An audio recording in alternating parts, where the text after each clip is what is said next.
Welcome to Tail Talk Grooming Chronicles with Hound Therapy, the podcast where we talk all things pet grooming, daycare, academy, and more.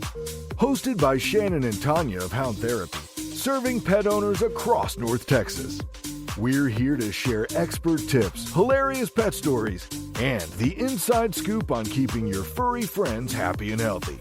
Our motto, humanity over vanity. And don't worry, we don't bite. Let's get started. Who let the dogs out? Who let the dogs out? As the seasons change, so do your pet's grooming needs. Learn how a timely grooming routine can prevent serious issues like matting, fleas, and allergies. Welcome back, everyone. I'm Sophia Yvette, co-host / producer, back in the studio with Shannon and Tanya, professional groomers at Hound Therapy. Shannon and Tanya, how's it going today? Beautiful day today, Sophia. How are you? I am doing well, and yes, it is. That is wonderful to hear. Now, let's answer the question everyone wants to know.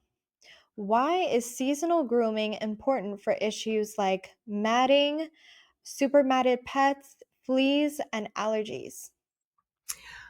Let's start by saying everybody at this time of season, especially this year today alone, just the wind, the constant rain, you're sneezing, Pollen. your pollen, your eyes are itchy and watery. Your dogs are essentially the same. Dog care it's very easily related to pediatric care. So if you have a stuffy nose and runny eyes, the same medicines that we use for humans is what we use for dogs.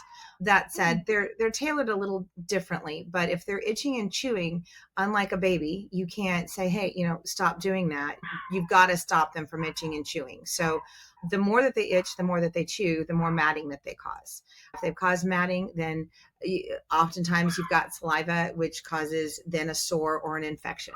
So we've got to be able to really recognize when our dogs are acting unusual, when they're not the same as they normally are from a day to day. Their paws, their butts, their scooting, their eyes have a lot of extra drainage to them. You know that they've got allergies. It could be that they have fleas if they're extra itchy, or it could be that they have an overproduction of yeast. So they get a lot more yeast infections, again, that grows in that real humid kind of environment. We have several cockers that come in here. There's certain breeds that are more prone to it than others, but all dogs have the allergies. You can do allergy shots from your vet, like Cytopoint, Aptiquil, all those things. They're a little pricey, but they are worth it. And you can do a Benadryl. Mm-hmm. There's seasonal allergies, and then there's food allergies as well. All of a sudden, you haven't changed a diet or food, chances are it's seasonal, and that's something that they can get to. It's kind of like allergies in us. Like, you're fine one day, and then the next day you feel like crap, and you're just like, my nose won't stop running, my eyes are itchy. So your pets get the same. Now let's get to a matted fur. A lot of people want to wash their dogs because they're itchy and they're gross. You take a shower, you feel better. Well, that's not necessarily the same for your dogs. If you are washing your dogs and your pets and they've already got mats or tangles in them, what that's going to do is tighten it up. And the tighter it gets to the skin, then the less likely we're going to be able to demat it. Not only are they itchy and it's icky, but that mat gets so close to the skin that there's nothing else we can do but to shave it. And nobody wants a shaved dog. If you want a fluffy dog, you've got to brush them regularly. If you want to make sure that they, are flea infested, if you're traveling and you need to wash your dog on a regular basis, you want to make sure that they have a short coat. So that's an easy maintainable. But a mat is not something that we can cut through or cut across. It's something that we've got to go underneath. So the tighter the mat is, the shorter your dog is. So we don't want to shave your dogs. No. We don't like doing it either. Cute and fluffy is good. Although a shaved dog during the summertime can be very simple and easy to do. So if you don't have a budget of grooming, every 4 to 6 weeks, a shorter haircut is definitely a much easier way to maintain your dog. They'll still look cute. And if you're trying to do a topical for fleas, let's get into fleas. Fleas are huge this time of year. They have a Capstar, which you can give your dogs. We do de-fleeing here. I do not like to see a dog that comes in with live fleas. We have it from time to time, but that means we have to basically shut the shop down. We disinfect, we clean, we bathe that dog directly. We have to bathe it with its hair and its coat. We do a dip, we do a capstar, which will kill the dogs. It starts working in the first 30 minutes, but it will kill the fleas for up to 24 hours that are on them. It is not a flea preventative for a long-term use. If you can get that flea pill, we'll give it here if we have to. Either come and pick it up the night before. We would rather de-flea dead fleas than live fleas. We have a lot of people here. Yeah. Nobody here wants fleas. There are flea and ticks that you can get pills and digestibles that come with your heart guards. And I highly recommend that everybody is on those. Just if you're at a dog park and, I hear every day, oh, my dog. Some sort of flea preventative. Yeah. Something is better than nothing. I hear all the time, my dog doesn't ever go out. Well, you have neighbors, and if you're in an apartment, your neighbor's dog may go all the time. And if they've got fleas, you share a wall. So you've got fleas now. They have to go outside to walk. You have cats, right? Cats may or may not jump into your yard.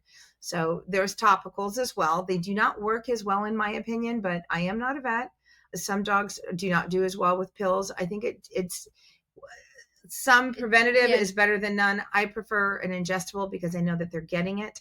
The topical is great because it works through the sebaceous gland, so it goes through the dog's body, but it does leave an oily spot in the back. You can't wash them directly after giving it, so you want to de-flea them first, which kind of, defeats the process, and don't get it all on or missed a spot, or if your dog has got some kind of a medical condition, it may only hit the back half or the hind end quarters or the front quarters, leaving part of your dog open for a flea infestation. And we definitely don't want to see that. So hopefully that answers some of your questions. It's a lot to cover really quick.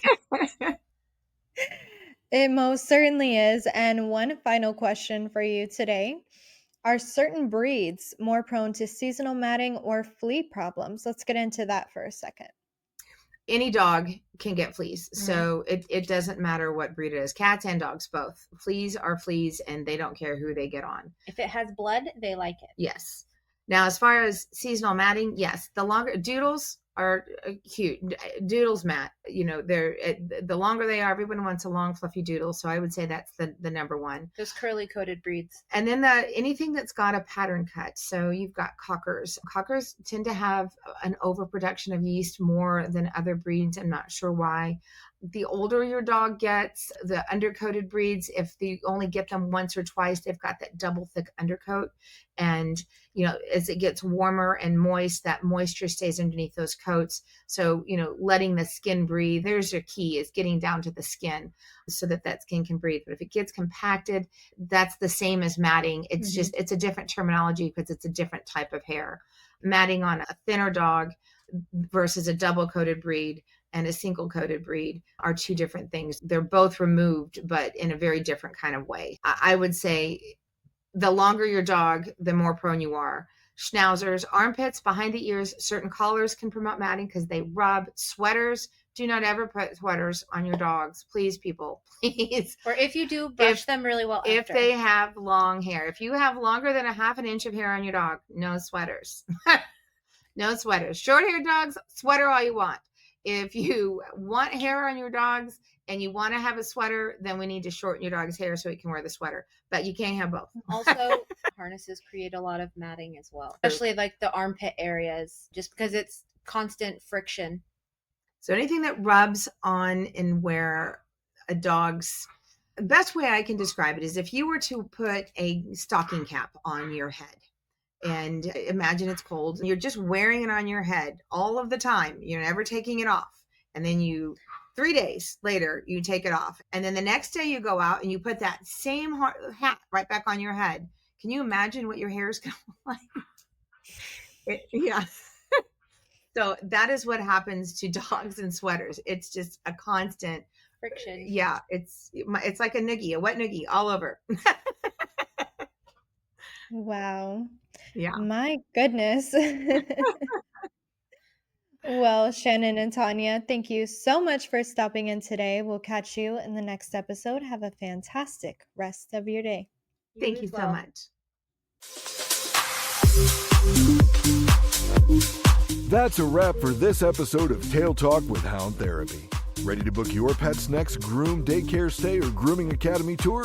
Call us at 469-367-0009. That's 469-367-0009 to schedule an appointment. Or visit us online at www.houndtherapy.com. Serving North Texas with expert pet care. Until next time, keep those tails wagging.